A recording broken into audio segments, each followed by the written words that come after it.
Hey, I admit it. My fault. Sorry. Nothing's been the same since New York. Gods, aliens, other dimensions. I'm just a man. I can't sleep.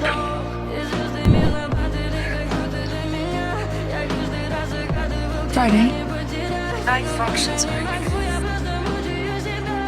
We're gonna be okay.